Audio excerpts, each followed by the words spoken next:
This is another Frank Collab.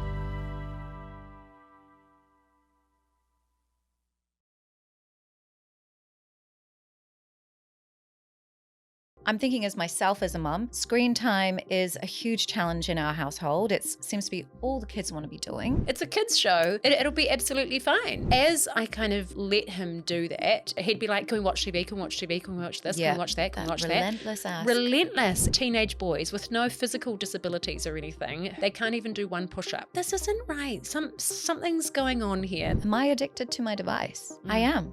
I probably am. Do you think you're addicted? Yes. Yeah, 100%. Pick your poison with this stuff. Like, is it the sexual exploitation that is causing children to end their lives? Is it the grooming by predators? To get the life that you've got and to get the life that I want as well with people buying tickets to my shows, I have to do these things to please this algorithm. Parents of younger kids, we have a real opportunity here. We can make a real change. This is a parent's responsibility. The amount of parents who just don't know. They don't know what the risks are online. These companies are profiting off of doing this to our children, and we just have to just talk to your kids about it. Talk to your kids about, online porn, someone getting decapitated online. Just come and tell me if you see it, This is a huge epidemic right now that we haven't fully acknowledged. I wrote a few things down because there's a few things I think worth noting. 8 neuroimaging studies, it showed higher screen time was negatively affecting children's brain growth and impacting on brain connectivity. And now we've also got a new term called digital dementia. This is crazy stuff. I feel like I'm kind of screaming into this empty corridor of like, does anyone, this is a big deal. Like, children are our future. Our young people are our future.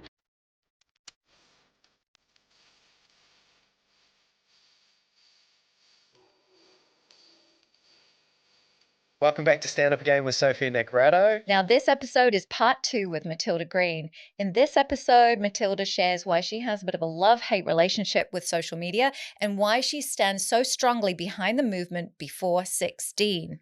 Yeah, it is a great episode, so much so that it deserved its own one. Here is part 2 of Matilda Green. So let's talk now into social media. This is a world you know very well, and now you have children, and you're trying to create balance in each area of your life like every mum does. And so what are your thoughts on social media? I'm thinking as myself as a mum, screen time is a huge challenge in our household. It seems to be all the kids want to be doing. And then it's almost like in school holidays when it's more condensed and there's more free time and there is sort of working from home moments that just exist, that it's like I feel my full-time job is then trying to get them off the device or trying to think of other things for them to do other than social media not social media, but watching TV. And so it's a challenge as a parent in this modern technical day and age. And so what was the switch for you in becoming a mum and wanting to really be an advocate for protecting your own children, but children in New Zealand, for the use of devices, the usage of social media? What was the switch for you? When did that come to you? So it probably came to me 4 or 5 years ago properly because so my kids are still little. They're 6, almost 5 and 2. And so we had issues with devices in a different kind of way than social media because obviously they're way too young to have social media. But when my son was born in 2019, I didn't know about content and devices, and so he watched shite on YouTube, truly shite, because I just didn't know. I was like, oh, it's a kids show, it'll be absolutely fine.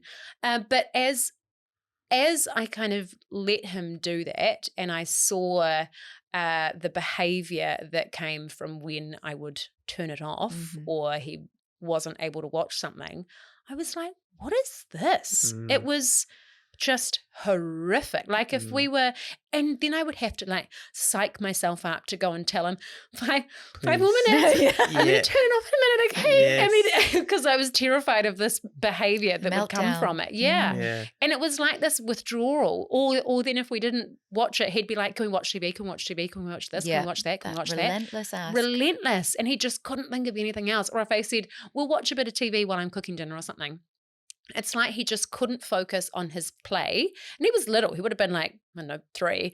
Like he couldn't focus on his play because he knew that TV was coming. And he was like, what about now? What about what? And it was like this kind of like fiendish behavior, junky behavior, like, oh, another episode of Coco Melon or something. And I just was like, this isn't right. Something's going on here. This is not normal behavior. Because I watched TV when I was younger, and it was fine. Saturday mornings, all that vibe. Yeah, watch a bit of cartoons on a Saturday morning, and they'd turn it off and go to something else. It was never like we loved watching TV, but I would never say that we were addicted. I would never say that any of my friends were addicted to it.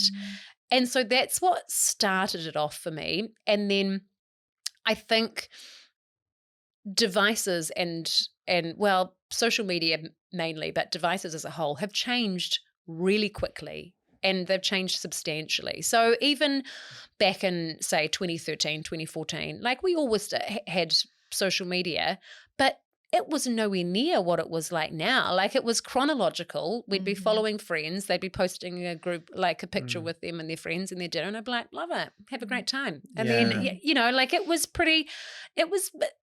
relatively innocent, wholesome. Like it really wasn't that bad. But as time has gone on and keeping people on there and addicted has become more and more of a priority for these companies, like the infinite scroll, the introduction of the algorithm, which has just caused a whole host of problems. And we can see it with our own eyes, right? Like we can see it with teenagers just glued to their phones. I mean, a friend of mine is a spine specialist, and she said that, teenage boys with no physical disabilities or anything who have spent a lot of time on their devices and gaming, they can't even do one push-up. These are teenage boys who should be physically fit and healthy, cannot even do one push-up because they are slouched over their devices, whether it's gaming or social media or what have you. And so I just feel like we have all this research now, and we can also see with our own eyes that we've got a severe addiction problem with our young people who are being pick your poison with this stuff. Like, is it the sexual exploitation that is causing children to end their lives? Is it the grooming by predators? Is it the horrifically harmful content? Is it the introduction of misogynistic pornography to 11, 12-year-olds? There is just so much to it that what do you even focus on when it comes to harm? And I think it's really difficult for parents of teenagers, right? Because they're like, what do I do? My kids are entrenched in this stuff. It's how they communicate. Peer pressure, huge, it's really hard, and I really do sympathize with that. And I'm not the best person for advice for that. But parents of younger kids, like, we have a real opportunity here. We can make a real change, and so that's who I want to talk to. It's the parents of the younger kids that are done with it. They don't want their kids addicted to screens. They want their kids to learn about community, learn from the humans around them, and be outside in nature. I mean, Dr. Samantha Marsh, who she's a part of Before 16, she's a public health researcher. I mean, she talks extensively around the dopamine addiction stuff and how it gets to a point where children and young people find outside boring because it doesn't give them the dopamine stimulation that a device would. I mean, that's so sad. Finding outside is boring. Like, we should all be. It's the awe, horrified. Actually. The highest mountain, the beautiful sunsets. The awe is what keeps us alive. Exactly. I was just thinking, like, a question.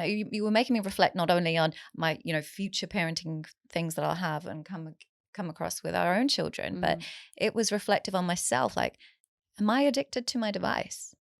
I am. I probably am. I'm thinking when I was self-employed, I had my own business and I was checking that email like probably every 10 minutes. Yeah. And I don't think there was a day that I never did. Even on Christmas Day, I went in there. Don't know why. And there was an email, sure enough.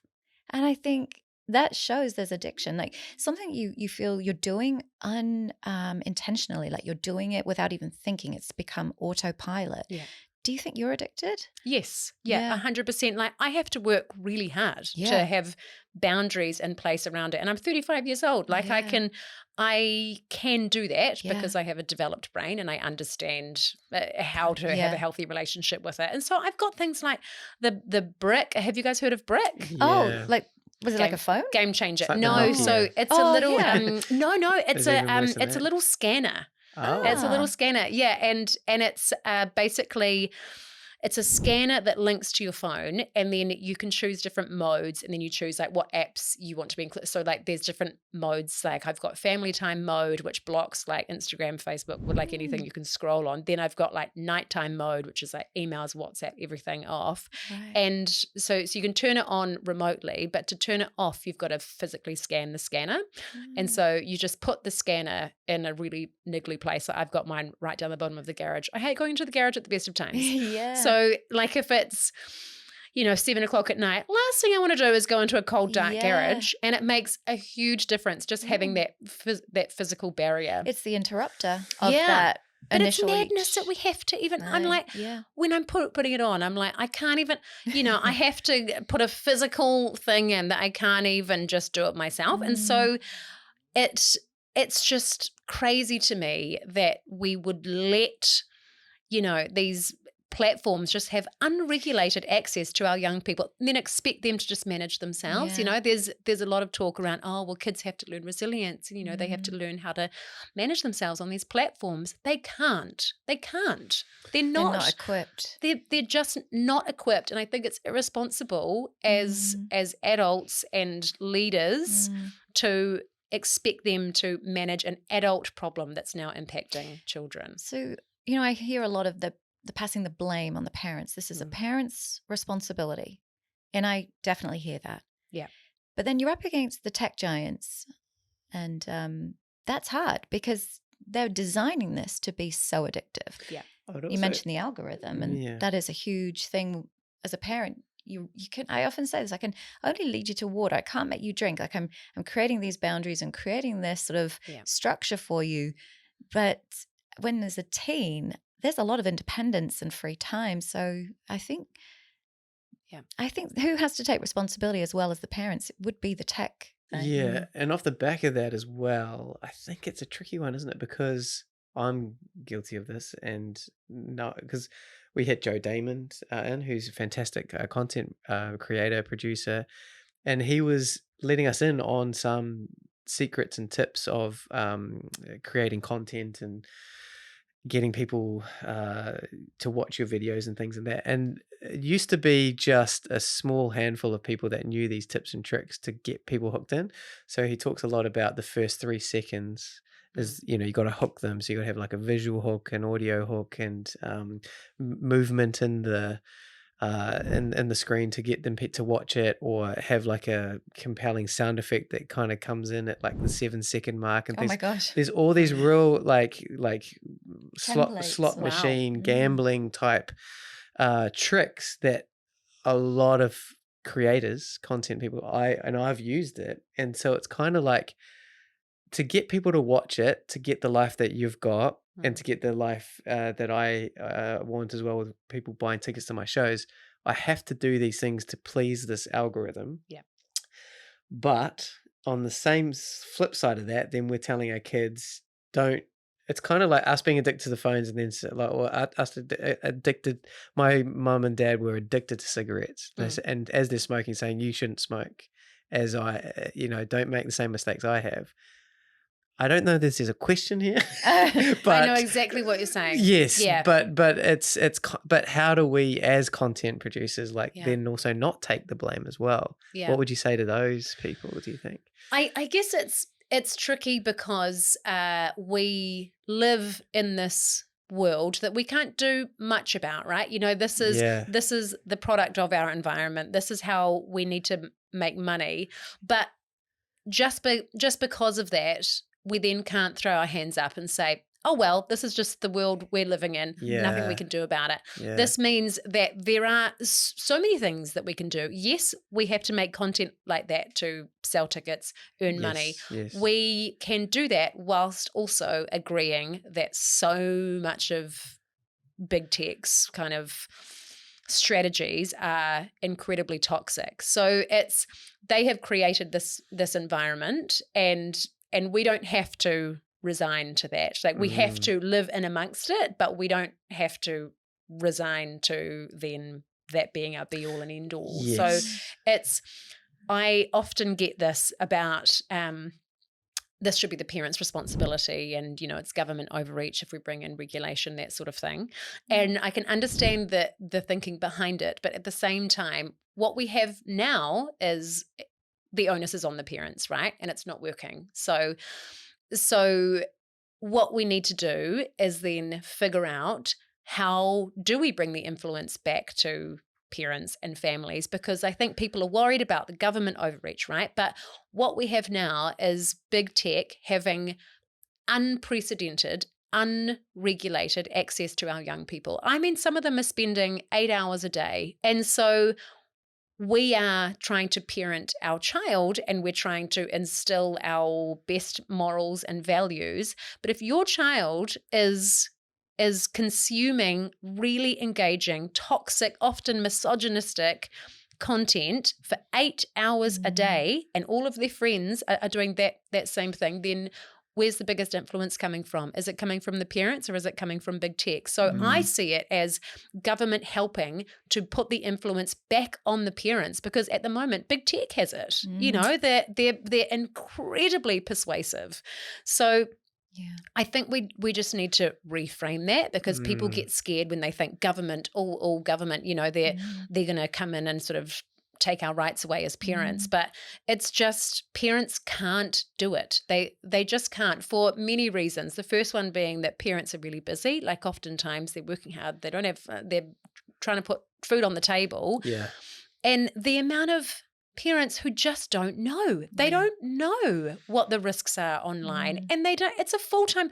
This is part of my almost full-time work, and I'm still learning stuff every day. And so you can't expect your average parent to be completely up to date with the latest tech, with the latest change in risks. algorithm. I mean, now it's like we're supposed to tell our children how to keep themselves safe from, online grooming. Hey, if a 60-year-old man comes and asks you for nudes online, here's how you have to deal with it. And it's just, it's like, is that where we're at? That, these companies are profiting off of doing this to our children, and we just have to just talk to your kids about it. Talk to your kids about, online porn, someone getting decapitated online. Just come and tell me if you see it, and then we'll discuss it. And open communication. Not every family is open. Like, there's also cultural issues around that.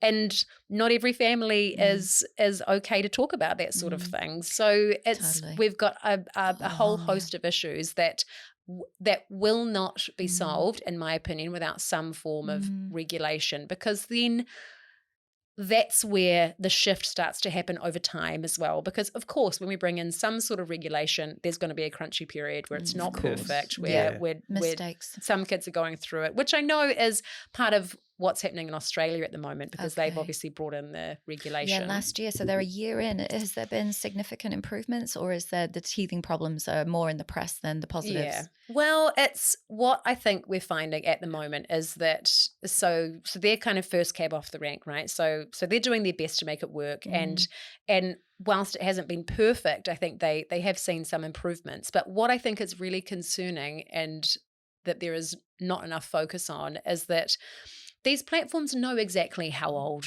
people are, right? Like, they can tell within the first 3 minutes of the few things that you interact with. They know how old people are, and they use it for their advertising all the time. And now, all of a sudden, when we bring in regulation, it's suddenly really difficult. And what Australia is finding is that it's been a little bit messy, is that some kids have been, because we actually went over there to Australia and interviewed a bunch of young people on the street to see like what was happening when the regulation came in. And some kids had something pop up and then go away, and some kids had their accounts taken down. But I would say it was the minority. And they're still having problems because Australia's putting the onus on the social media companies for them to comply and do the right thing. And then if they don't, then they bring in lawsuits and fines.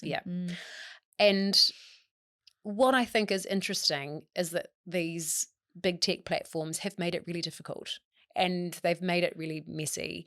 And what that means for then other countries following suit is that they get nervous and they think, oh, it's a bit messy. It doesn't look great. Maybe we shouldn't do it.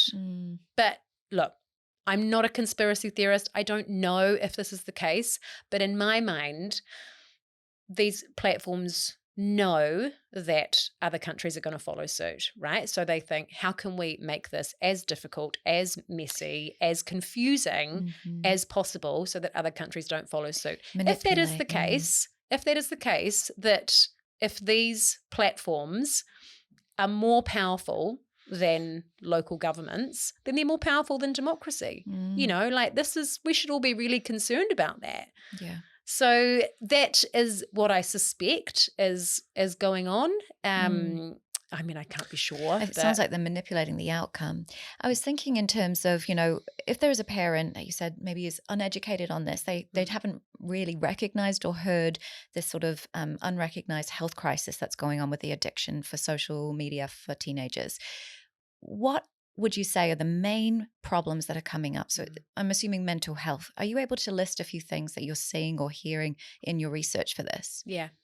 So here's something I prepared earlier. Nice. I wrote a few things down because I'm not a researcher. I'm not. Yeah. I mean, it can come in and it's hard to quoting recall. stats. Yes. But there's a few things I think worth noting is that recently there was a case over in LA where Meta and Google were found to be making their platforms purposefully addictive. It was a case of this young girl, they're naming her Kaylee, who was a 20-year-old girl who basically sued Meta and Google, who owns YouTube, for contributing to her mental health decline, and she won. So it was a 6-week case. Wow.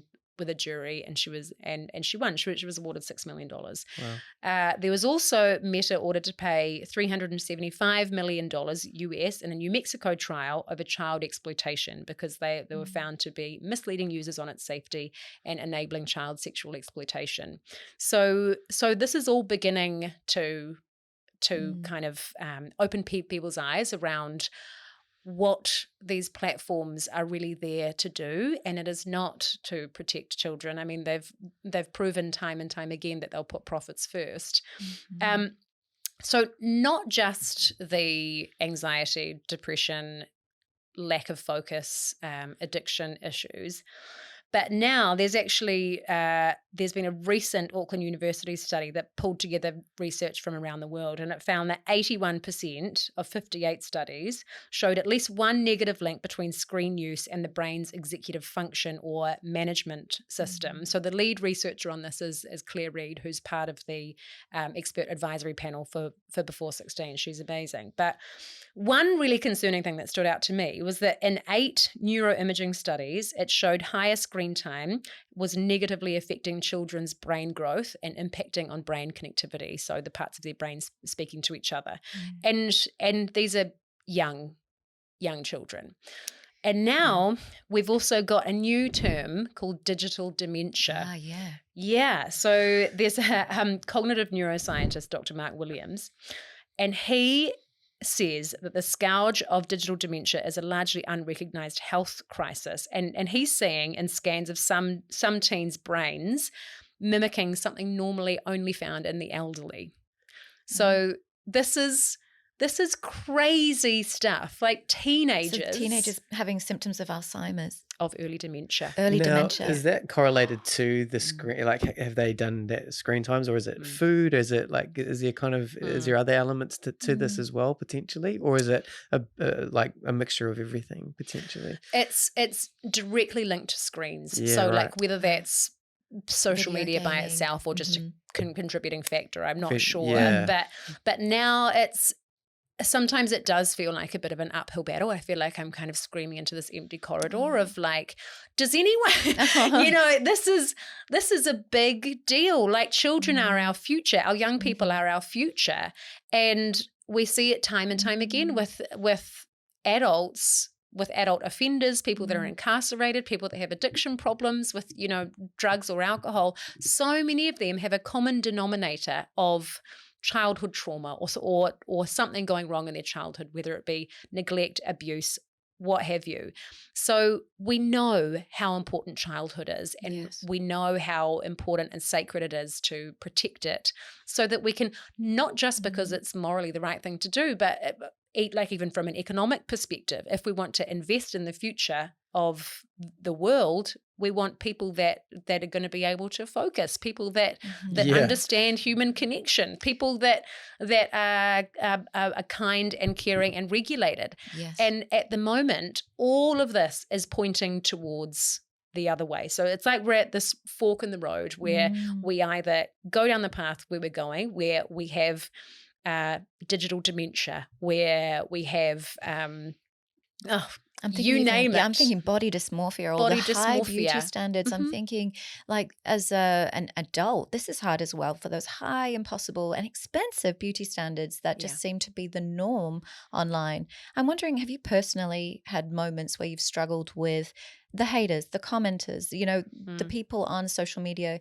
That's the other side. That's the other side of it. It's the bullying and being open to putting things out there and having such negative feedback, which is just, I don't think we're designed to hear all that.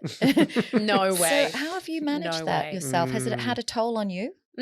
Definitely. Like there's been times where we've been in the media for making some sort of mistake, and 99% of the time I don't really get that much hate. No. It's most of the time people are really kind. We have a laugh together in my DMs. I meet people on the street. It's all really pleasant and enjoyable. But every so often something will happen, and I'll get a swarm of bees or whatever buzzing around me, kind of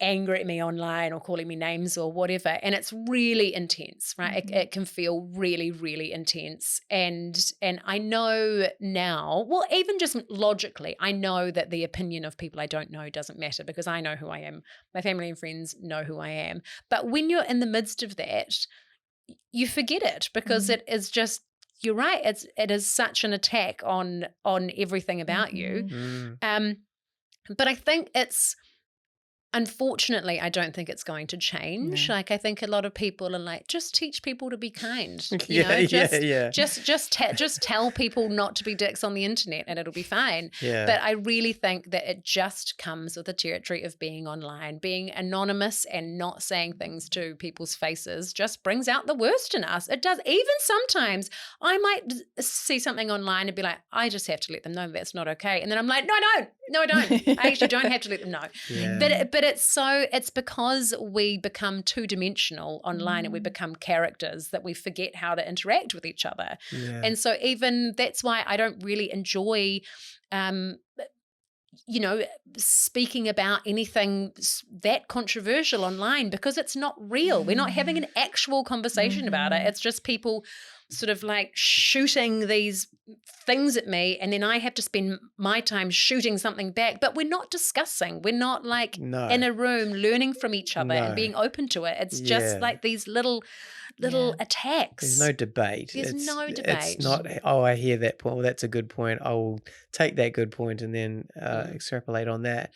How do you deal with that then? Because that is something that is, like, how do you... does it affect your mental health? Yeah. Having people write those things, have you learned to just, just touch base with who you are, who you are, and that's what you said. These people don't know me, so it's okay. Because there are days where, like, you feel good about yourself. Yeah. And there's some days where you don't feel good about yourself. Or it might be, you've missed your child's birthday situation, or, something, you've just missed something, something's fallen over. And then on top of that, that's when the comments come in. Can you talk to like personal experience of how you go through that? Yeah, but getting up again from that. So do you have a bit of a system in place or things that help regulate you if you're feeling like this is too much? Yep. So first thing always is just put the phone away. So an easy thing that I like to do is just to get Instagram off my phone and only on my laptop, because then it just like feels really weird kind of scrolling on your laptop, and it's just not as, you know, it's just it's not as enjoyable. Aesthetically, it's not. It's just it's not the same.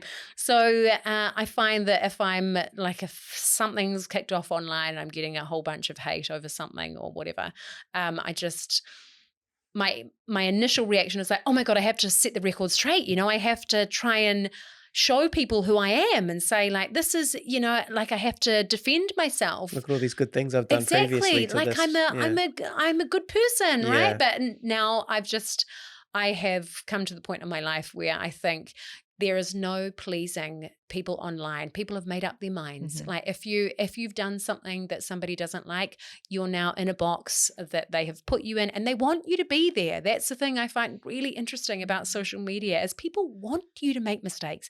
People want you to do the wrong thing because it means that they feel above you. And so then if you're brought down, they can be like, I knew it. You know, I knew that like deep down you were actually this or that or whatever, because it makes them feel good about themselves. And so they want to dislike you. They want you to do the wrong thing. And they don't want to hear if you have something to defend yourself with or if you're trying to change people's minds, because then it gives them the power. So that's what I've realized, that the more you try and change people's opinions of you, it just gives them more power. So I just think, no, I don't. It's just, there's no pleasing these people, and they can dislike me, and they can think the wrong thing. You know, like someone can have the wrong opinion of you, and you just have to be okay with it. Wow. And just think they've got the wrong end of the stick, and that's a shame. Does it get to a point where there's so much it becomes not laughable, but it's like 1 or 3 or 10 versus 200 or 300 or 400? There is a difference, but there's not, if that makes sense. It's kind of like, is there a tipping point? Have you hit, like, in both good comments, and I found that with things that potentially have gone viral, my stuff, there is a tipping point where even if people love it, it goes over to this tipping point where people are just saying the opposite or not liking it because it's gone viral. Yeah. Do you have you had that experience? Yeah, definitely. And I think when something does go viral or whatever, like you could have 100 comments that are like, love it, so funny, oh my God, amazing. But then you have one comment being like, what a dick. And you're just like, and you know, like that's the one that you focus on. It's this bizarre little kind of quirk of human nature that we just really hone in on the negative ones. But you're right, like it gets to a point where it just becomes noise. But I find that if I'm going through something like that and people aren't happy with me for whatever reason, then I just know, turn the phone off and just do one little thing, just that one little thing that I know is going to be good for me. You know, whether that's just like having a nutritious meal and spending a bunch of time making vegetables and cooking a lovely meal for my family of nutrition and something that's going to make me feel good, go for a walk, go outside, put my feet on the grass. Sauna chats. Chats. But sometimes I will do that, but it just keeps ticking over. But how do you get rid of, like, because you haven't set the record straight? Is there a point or a time where you have like had to make a press release or had to like go, you know what, this has gone too far now? Have you? Can you speak to that?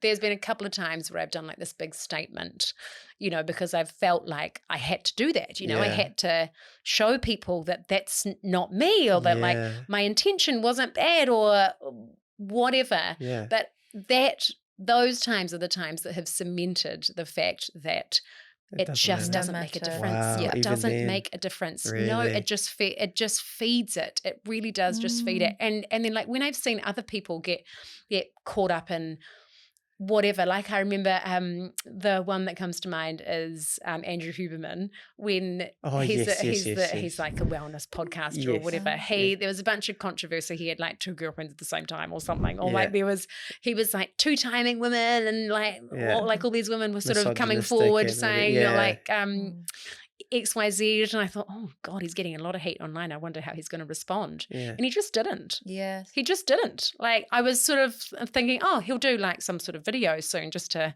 you know, defend himself, and he just didn't. He didn't. He didn't give anyone anything. Interesting. And I found it really interesting because it just went away. He just kind of moved on from it. And like, I'm sure he probably lost a big chunk of his audience.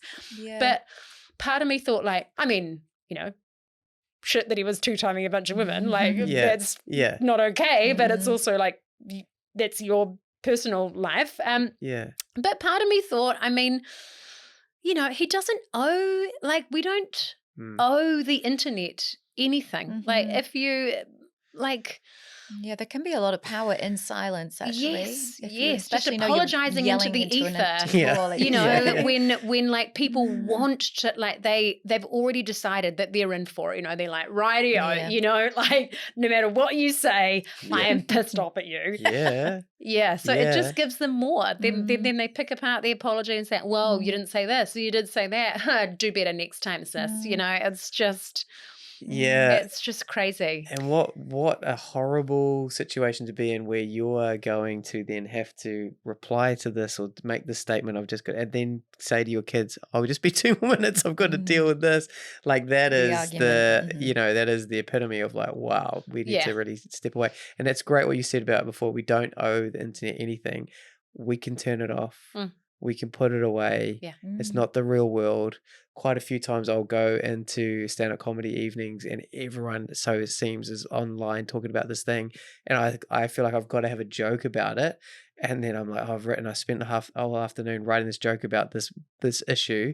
I go on stage and I tell it and it goes flat because they're not on my side of the internet. They don't even know what are you talking about? And you're like, so this world that we think is so, oh my gosh, actually there's, you know, 9 billion people on this planet who are all different got size our own pockets. Different little algorithmic world where we're like, oh my God, this is a really big deal. You know, I'm getting video after video on this one subject, and someone else is like, oh, mine's just craft, you know. It's just knitting. Exactly. A lot of craft videos. So it warps our sense of reality and the world around us, you know. And exactly to your point, Nick, if there's something kicking off online, this is why I don't like, sometimes I get stick from people being like, why aren't you posting about this war or that war, or and like, these are big horrible world events, for sure. But I just think like, I got followers from going on a reality dating show. Why do you want my opinion on a geopolitical crisis? You know what I mean? Whereas people are like, "What's your stance?" Like, I'm against war. It's crazy to me that I have to have this, you know, big public stance so that people can pick it apart. The show I went on is clearly for love. And that's, I love it. It's this weird like way of the world that's going now, where, you know, people think that like someone's got followers from like creating skincare content is somehow going to like solve systemic racism. Like it's just crazy. You know what I love about you is that you've come such a long way from that one belief that you had when you were younger. You know, I'm not intelligent. That was the core belief. Look how far you've come. The books, all the work you've done on. And I honestly think this is sole purpose work that you're doing right now to help others better manage their children in the future. You know, this is amazing work you're doing. And I know so many parents, we're having conversations in our mum group chats, you know, they love the work you're doing. So please keep doing it. It's so important. This is a huge epidemic right now that we haven't fully acknowledged. And I think this is powerful. I think just the power of one small thing is often underestimated. You know, just one thing that you do that is going to nourish your future self is often the gateway to all of them. You know, you just start with one tiny thing, and then that feeds into the next tiny thing, that feeds into the next tiny thing. And before you know it, you're away, you're feeling better. Yeah. Matilda, we could honestly talk to you. I for know. hours. I know. This is the longest. So much of your time. No, we're like, sorry. I looked at the clock. We just kept having loads of questions, and I'm like, she's probably really tired and hungry right now. But we must wrap it up because otherwise we'd talk forever. But Matilda, thank you. That was amazing. Thank you for coming on. Thanks for having me.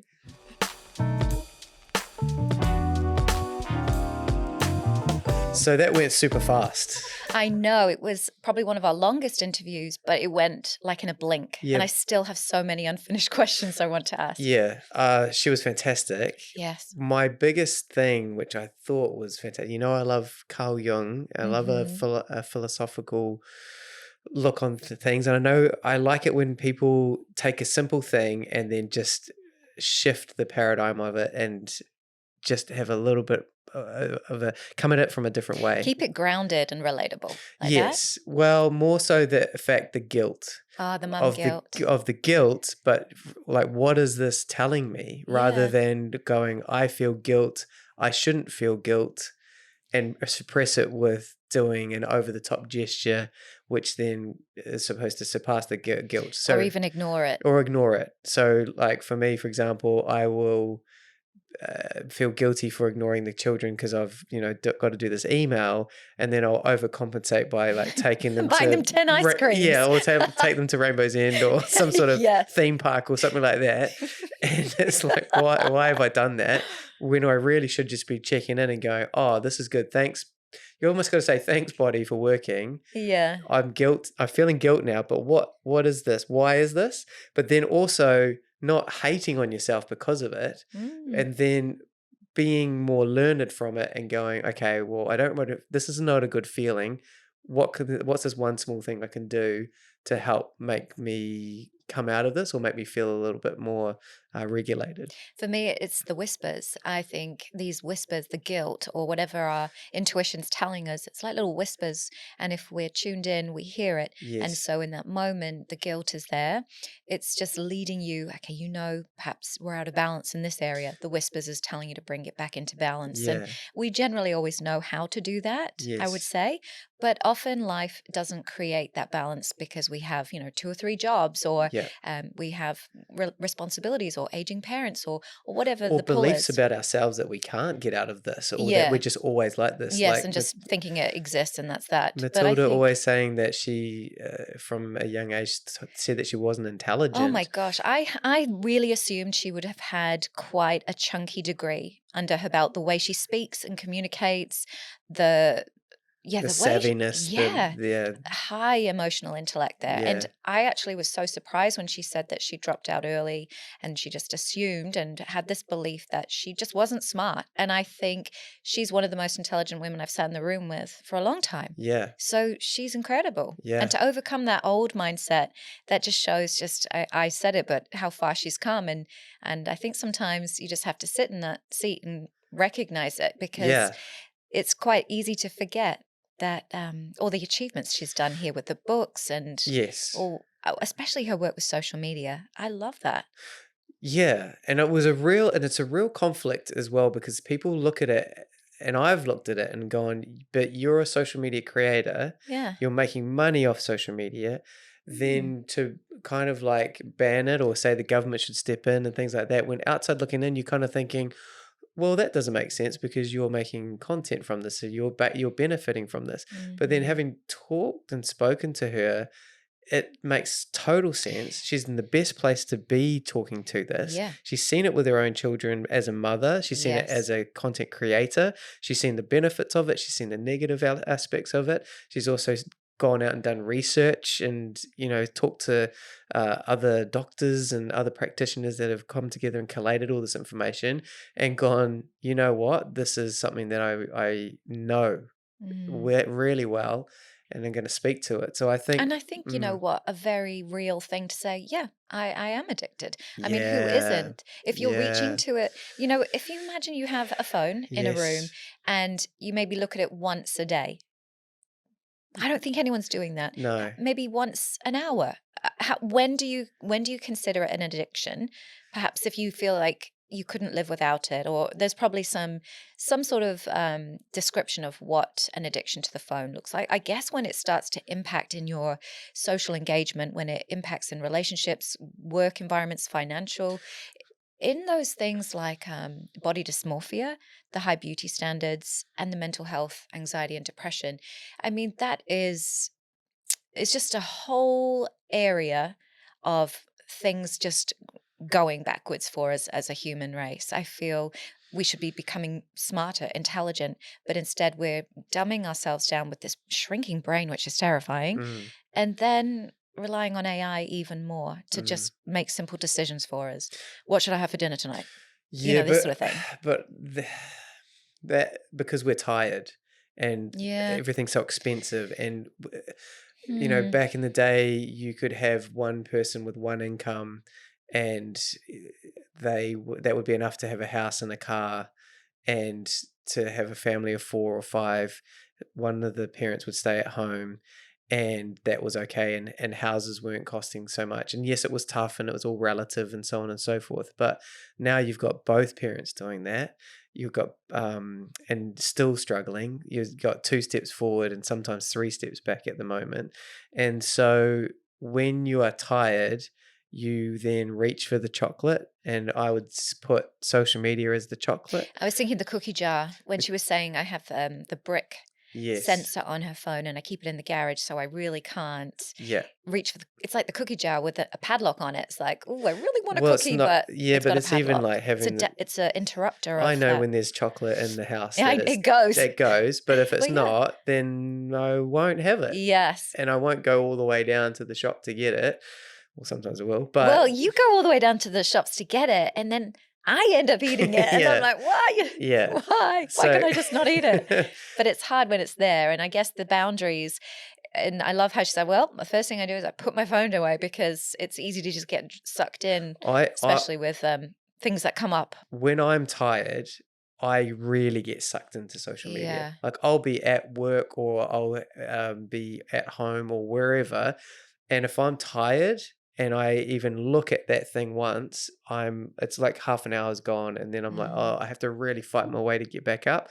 And same thing with reaching for the fast food or the chocolate or something. And because I think we're all tired at the moment, we've just come through this massive epidemic of COVID and surviving that.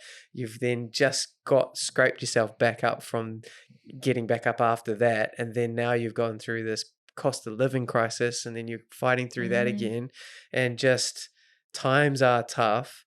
You are tired, but that doesn't mean that you can't make good choices. The one small thing, as you said. Yeah, one small thing. And then just concentrate on that. And then listening to your body and intuition is a big thing. Okay, let's get real. Okay. And disclaimer. All right. I love you. Oh, jeez. Okay. No, but we love each other. We have a really happy marriage. Yeah. I would say that. You would say that? Yes. Okay. Okay. No, but what I'm trying to say is, let's get real. Yes. How social media or phone device use can be in a relationship. Right. You know, we've spent a lot of time focusing on teens and, you know, their young adult brains not really having or being equipped for this. Yes. But in terms of, look at us like as a happy married couple where we find the balance and we, you know, make mistakes and you just living a normal life. Yeah. But we go to bed a lot of nights, and the last thing we're looking at is you're looking at maybe social rugby or like fantasy football, I don't know, teams. Sports. Yeah, you're also kind of catching up on your favorite kind of YouTube clips and stuff that you follow. Yeah. And then I'm listening into some meditation sort of thing or whatever, and you know, catching up with some group chats in the messenger. Yeah.